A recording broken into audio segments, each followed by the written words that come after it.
Alright, and we are live. Good evening po sa inyong lahat mga kaguro. And of course, welcome back to Gurong Pinoy.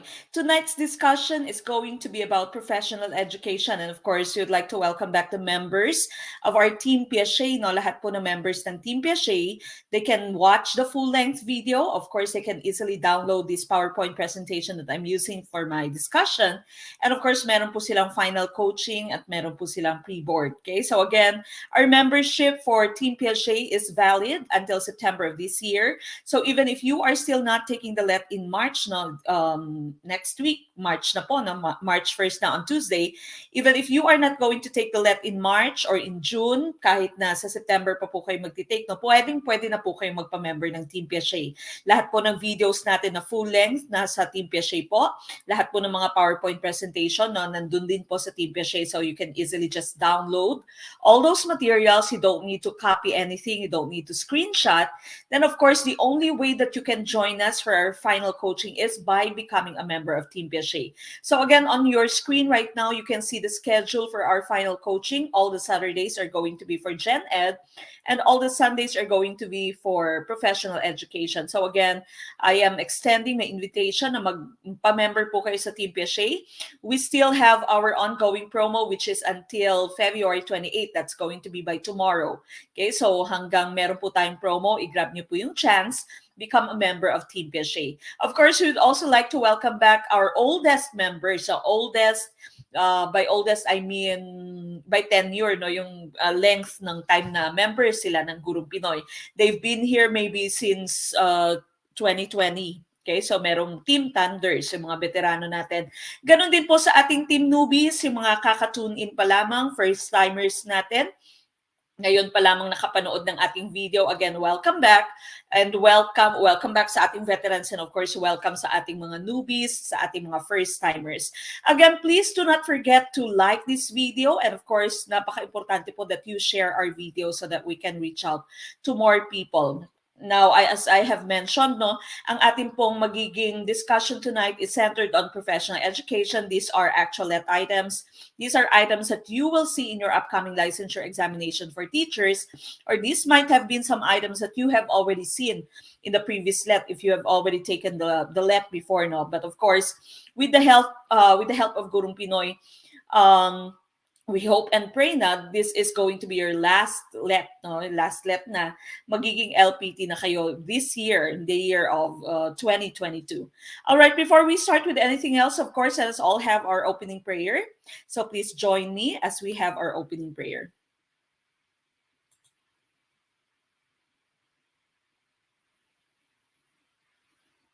We thank you for this new day, Lord. Help us to embrace all that it may hold for us, to hear the bird song and have new melodies in our hearts, to see the sunrise and create beauty with our hands, to touch the leaves that grow afresh, and allow your love to touch our hearts, to smell the fragrance of the flowers and breathe in the wonder of your creation, to dwell on the beauty of our world and study and fathom your miracles, to enjoy the conversations we have and the lessons we go to. May we drink in all the goodness you have for us. Amen.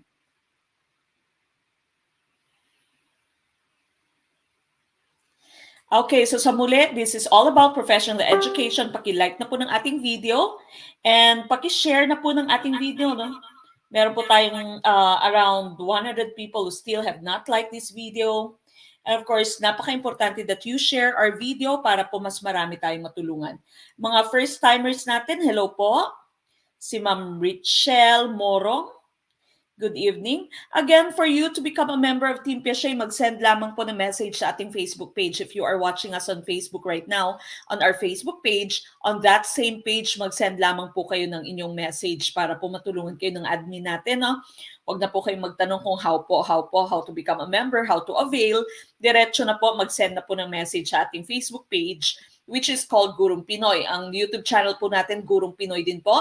And so if you are not having you don't have anything to do, or we do not have any of our live streams, you go back to our YouTube channel. There's so many videos, hundreds of videos on our YouTube channel. There's live streams, previous live streams natin. Meron din tayong mga separate videos for Prof Ed, no? May code of ethics, may 4 pillars of learning, may curriculum development tayong videos, may learning as of for, no, assessment as of for learning. Meron din tayong mga assessment videos, meron din tayong mga videos for Gen Ed, no? So balikan niyo po yung lahat. Those are all going to help you pass your LEP. Okay? So again, balikan po lahat ng ating videos nasa YouTube channel po natin. So again, good evening, and please do like this video. 150 people still have not liked this video. And of course, paki-share po ng ating video. Napaka-importante. Ayan, si Sir Marjon G. Ibieza since 2020. Kayo mga Team Thunders natin, Team Veterans. Again, paano po mag-avail ng final coaching? How to join Team Piaget? Mag-send po ng message sa ating Facebook page. No? So, Ma'am Aina, Ma'am Jennifer Galvez, mag-send lamang po ng message dyan sa ating Facebook page later after this live stream. So again, if you are watching us kasi on our Facebook page, napuputol po yung inyong video. Ganun din po sa ating YouTube channel.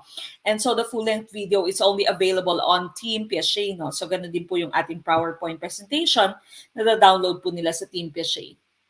First timer, Ma'am Ellen Tapies. Good evening.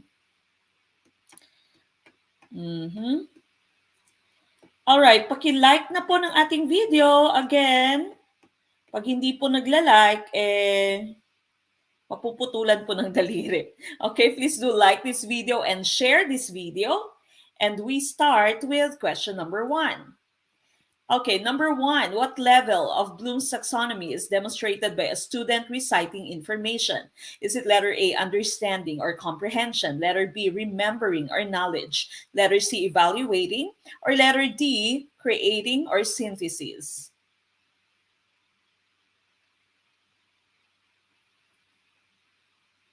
What's your answer for number 1?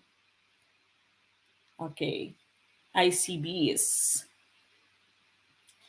Letter B kaya ang sagot. Okay, so again, for number 1, you're choosing letter B.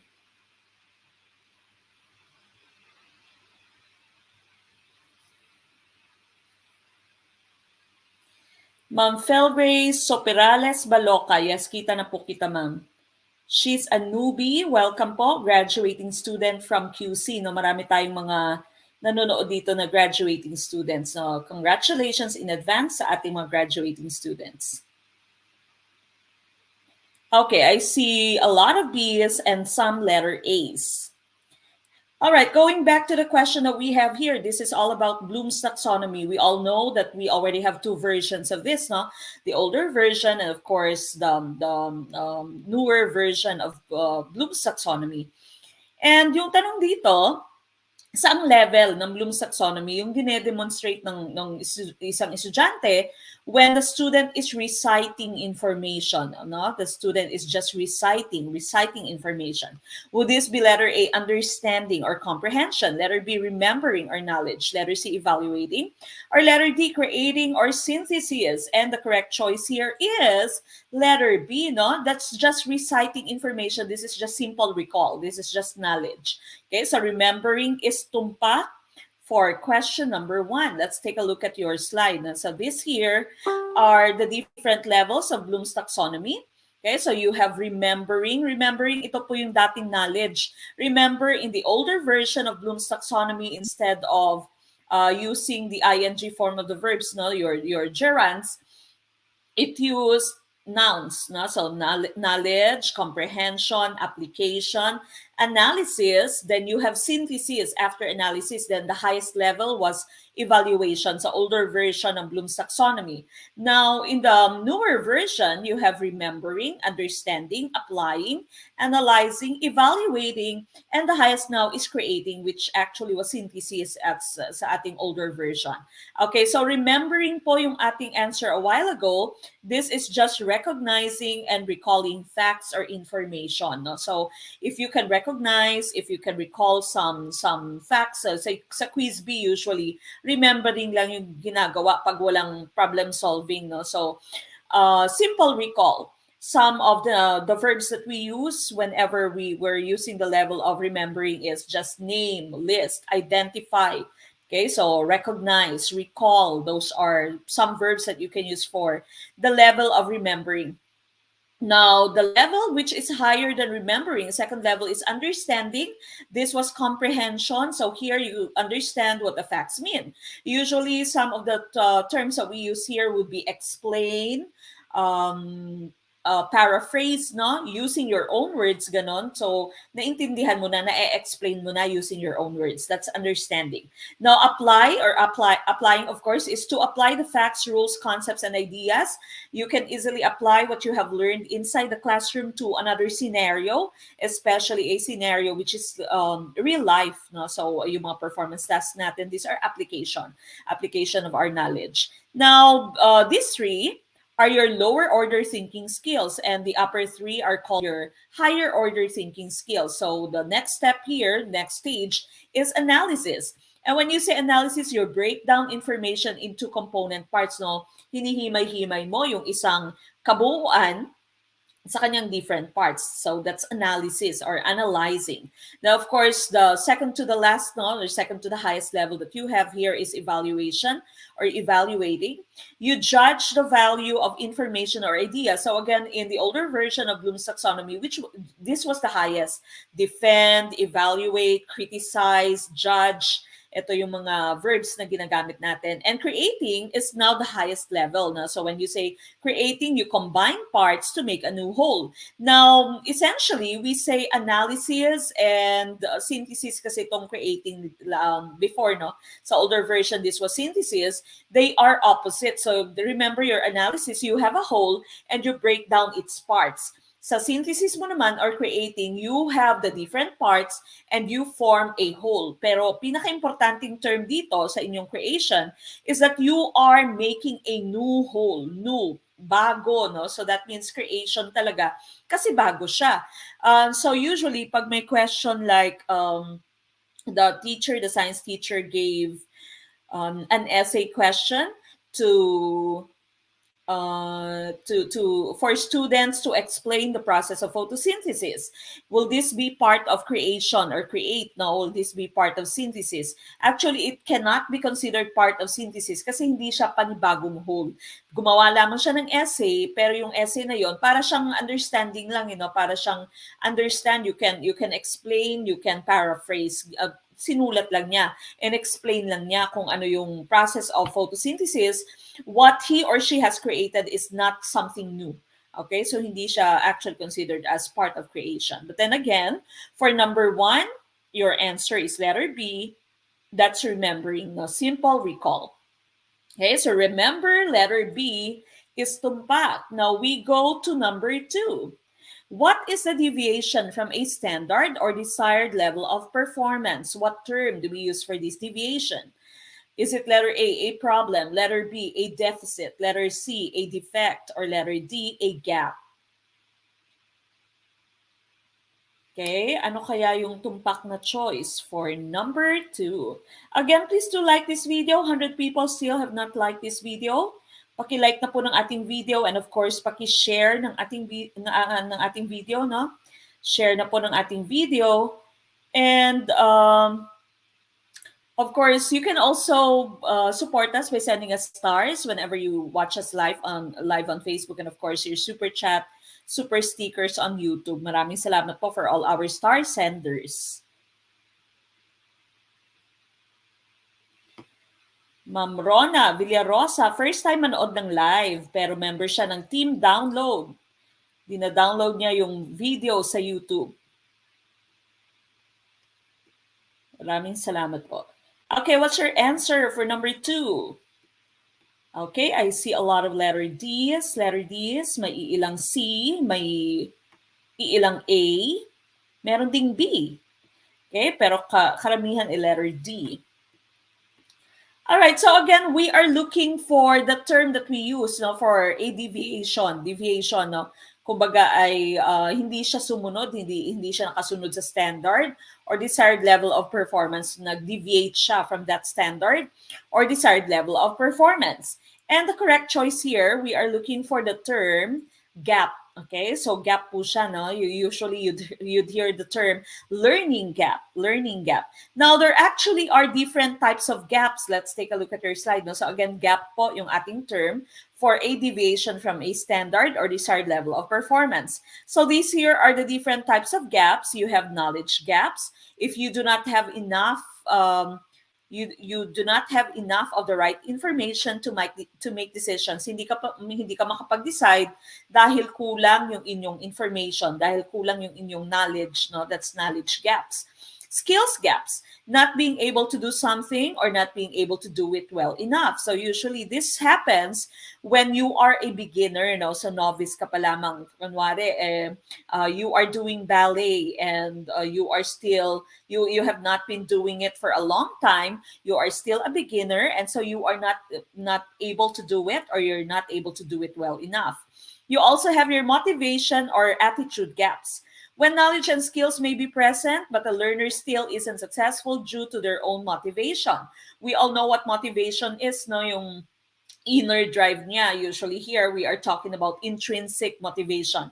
If the student really wants to learn, if the student really wants to do the task, to do the activity. So kahit na alam niya kung anong gagawin, meron siyang skills, meron siyang information, kung hindi siya motivated to do it, o pwede meron kang tinatawag na motivation or attitude gaps. Environment gaps, when there is something blocking performance. Okay, so you do not have sufficient time, you do not have the support, you do not have the tools. So kaya wala tayong masyadong nagiging delegates. For example, sa Olympics, no, iilan lang yung magiging delegates natin sa Olympics. In the Winter Olympics now, iisa lamang yung delegate ng Pilipinas because we do not have the tools, we do not have the support, no? So wala tayong budget, wala tayong mga equipment. Communication gaps, when instructions aren't clear or are contradictory. So this part right here is coming from the part of the teacher. Now, as a teacher, you should give clear instructions. Now, so clear objectives, clear instructions.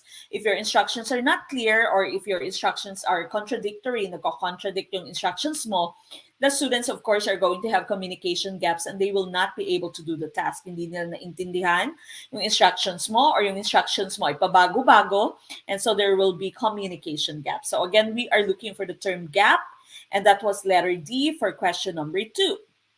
All right, number 3.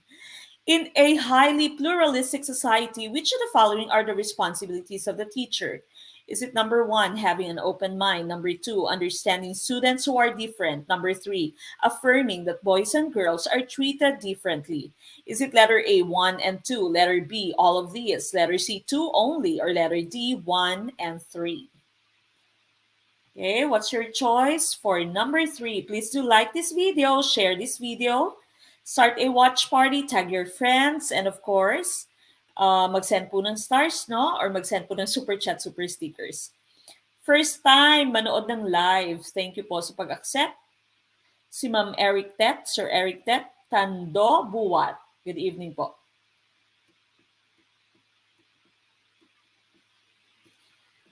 Okay, so again, welcome sa ating mga first-timers at ganun din sa ating mga Team Thunders. Maraming salamat, Sir John Mark Tuazon, for giving us your super chat, super sticker. Thank you so much po. Again, you can support us just like Sir John Mark by sending us super chat, super stickers on YouTube, and of course by sending us stars on Facebook. Thank you so much. Okay, number 3 is A. I see a lot of A's for number 3.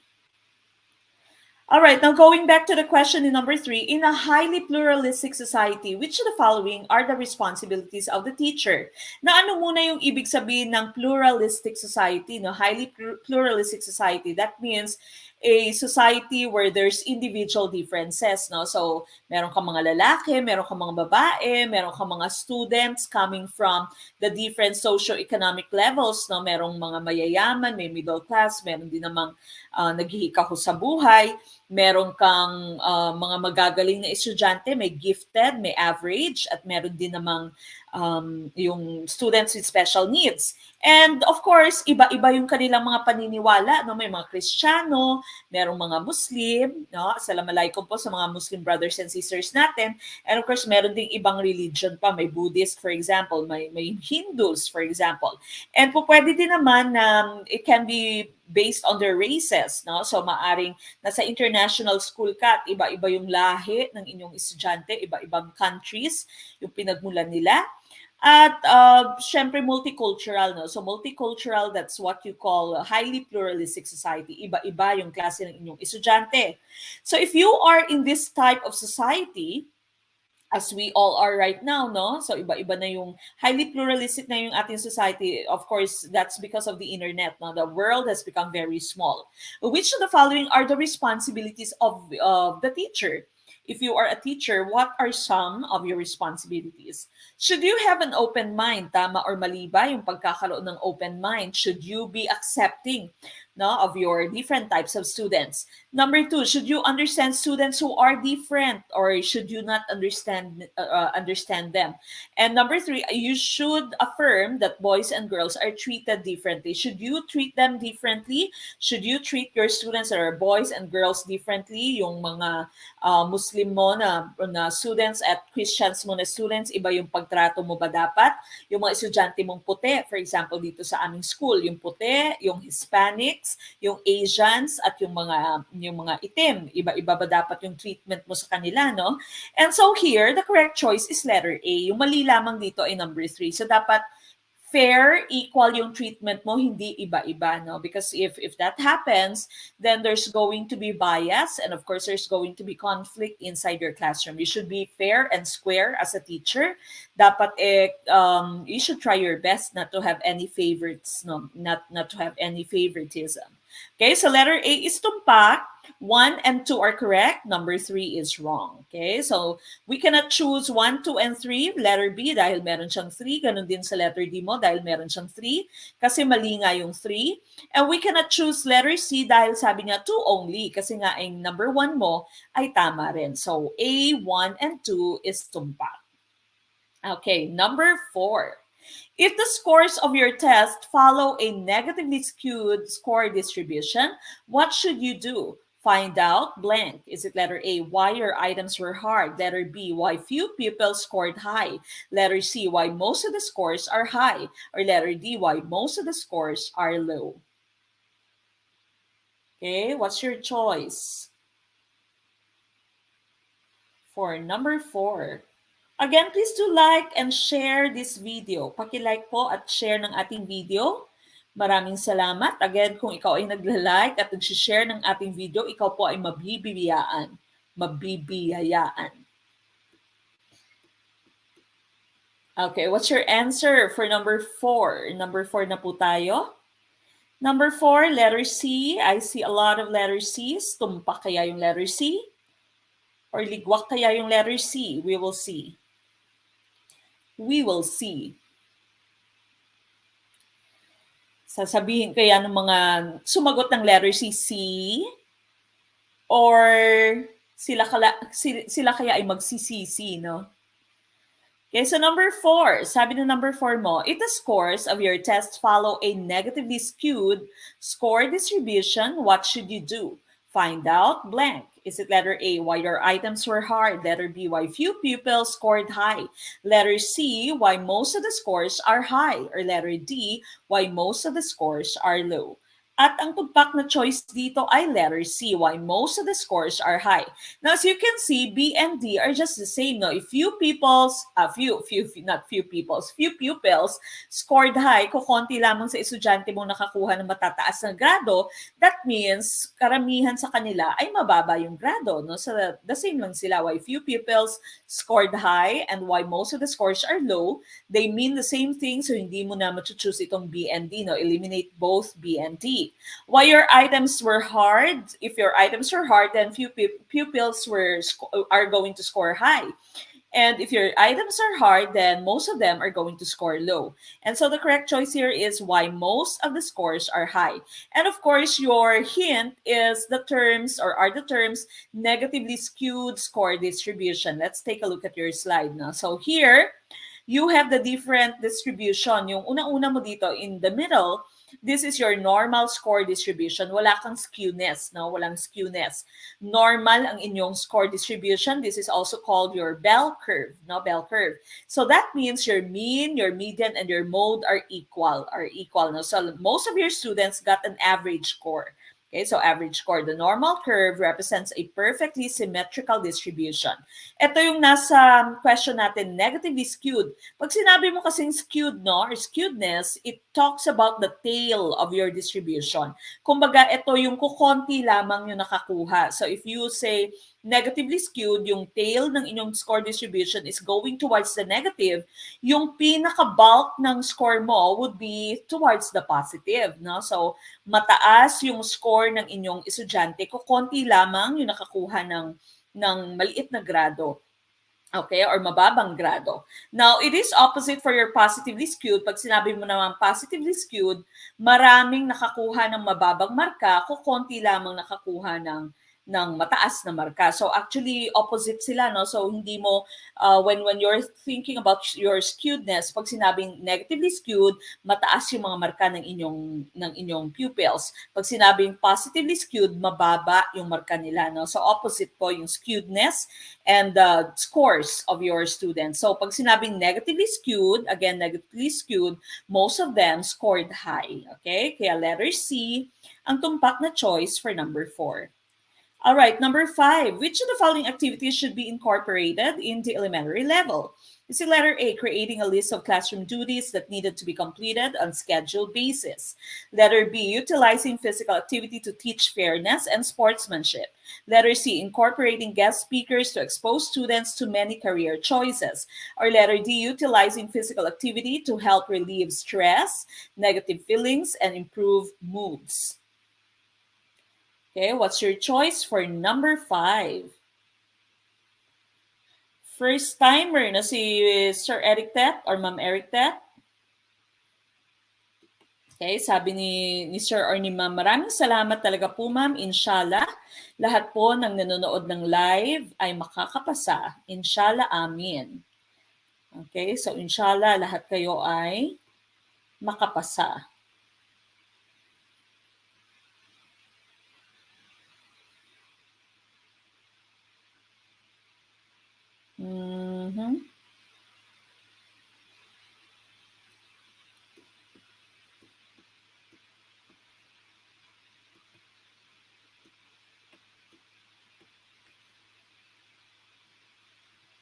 Okay, letter D. I see a lot of letter Ds. Ano? Karamihan ay letter A ang sagot. First timer, Ma'am Sheila Bitco. Good evening po.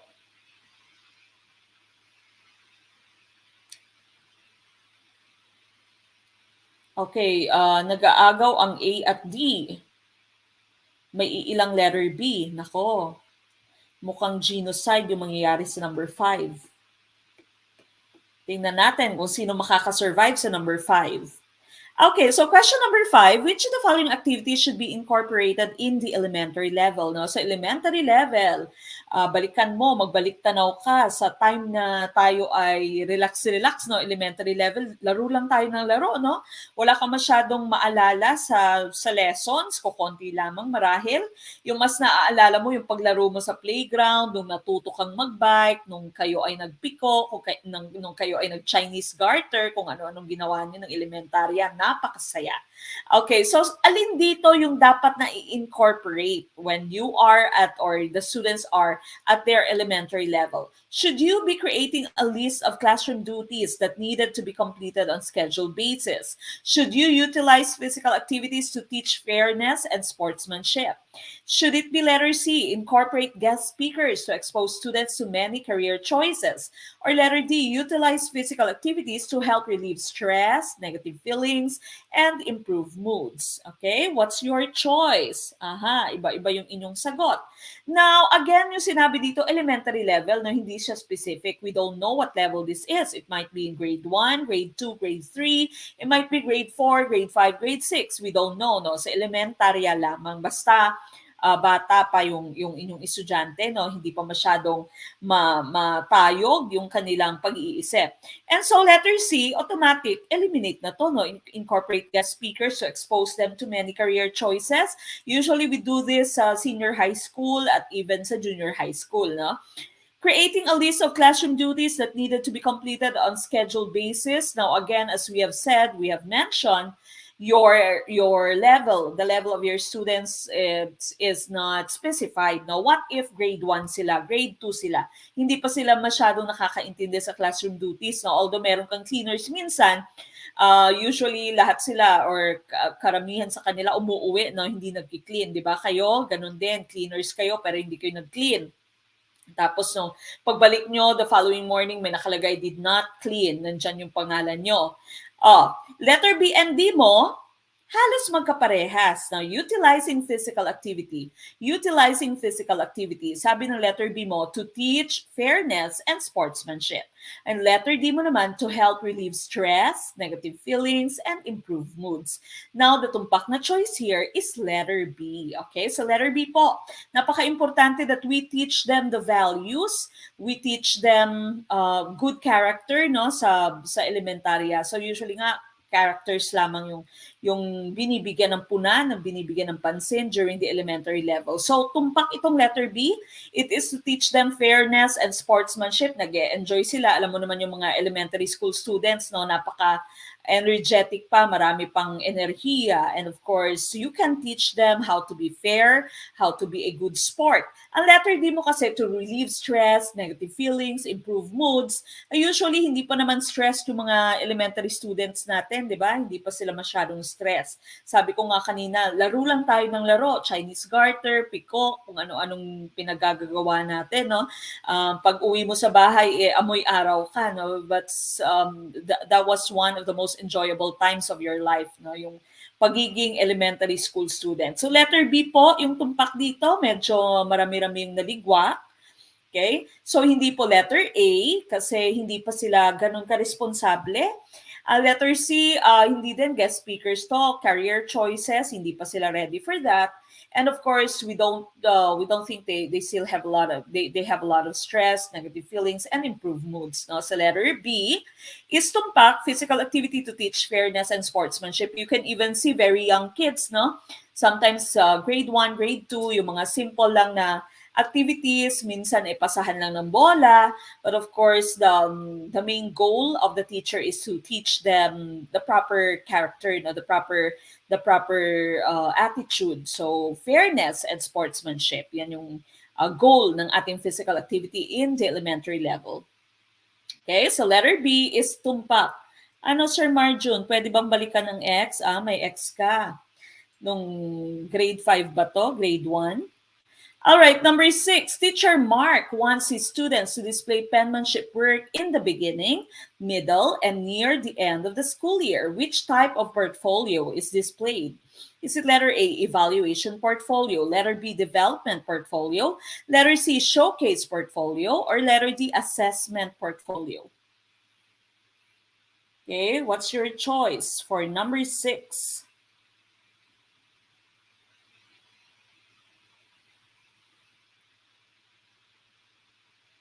Question number 6.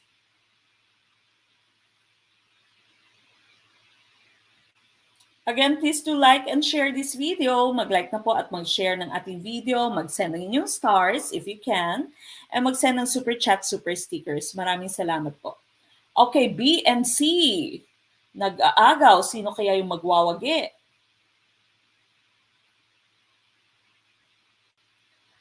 Letter B and C.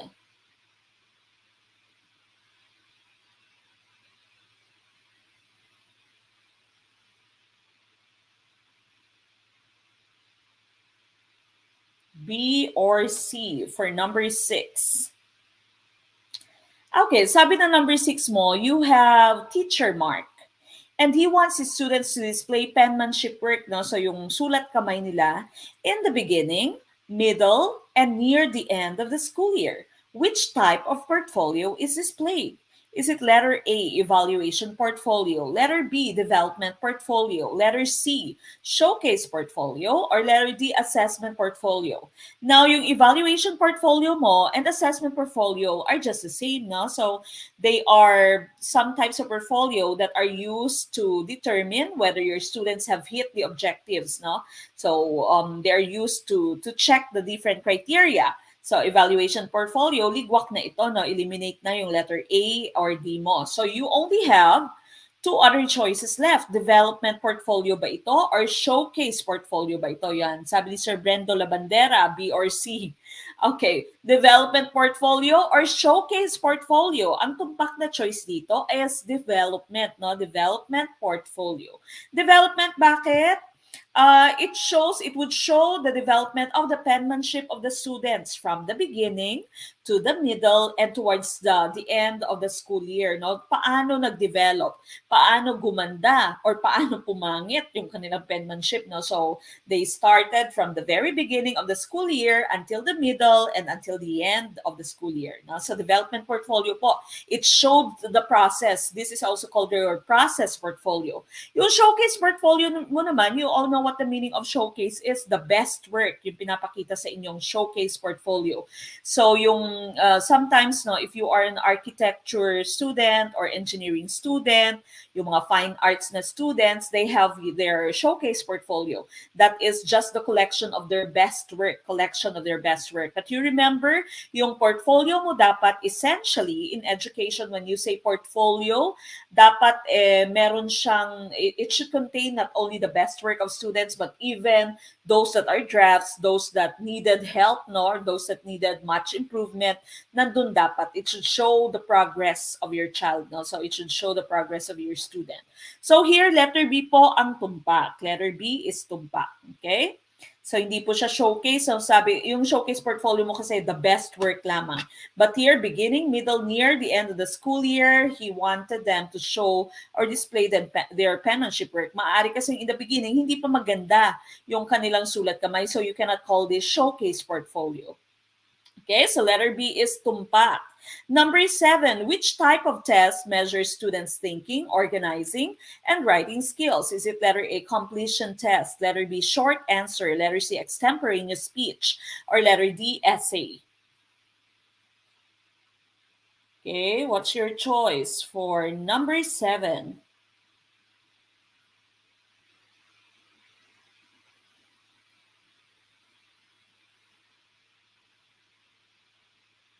Okay, I see D's. Parang nagkasundo kayo sa letter D, sa number 7. Tumpak kaya ang letter D? Okay, which type of test measures students' thinking, organizing, and writing? No? So, napaka-importante kung paano sila nag-iisip, i-organize yung kanilang iniisip, at isusulat yung kanilang iniisip. And so, of course, this is letter D, essay. No? So, completion test mo, fill in the blanks lang to. Yung short answer mo, it can also be your fill in the blank, short answer. Or maaring phrase lang yung kanilang answer. Extemporaneous, you cannot have this as your choice kasi sabi dyan, writing skills. In extemporaneous speech naman, hindi sinusulat, no? Sinasabi, nagsasalita yung inyong estudyante. So letter D is tumpak, okay? So essay is tumpak for number 7. Number 8, for an intended learning outcome, identify skills-related fitness activities suitable for the individual. Health teacher Alvarado asked students to identify the components of physical fitness program from variables of agility, flexibility, body composition, and organic vigor. Is there content validity in this test measurement? What's your answer?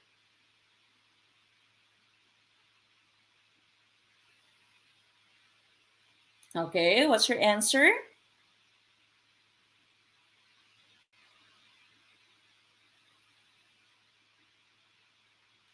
Letter A. I see a lot of letter A's.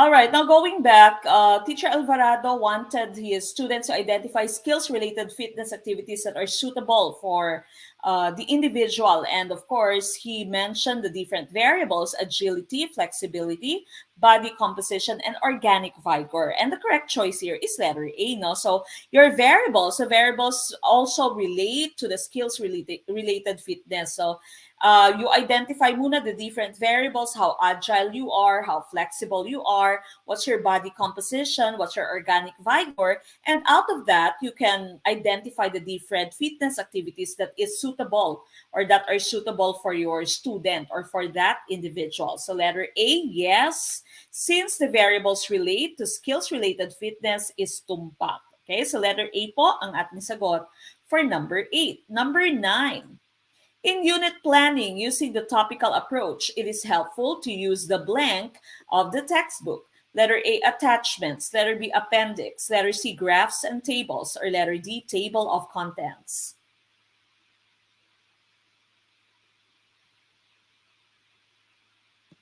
Sir Michael Mateo, sabi ni Sir Michael Mateo, naghahanap sila ng kasama sa membership promo, no? So, trio yata to, no? So, if you'd want to join Sir Michael Mateo, mag-reach out po kayo, mag-comment po, or mag-reply po sa kanyang comment.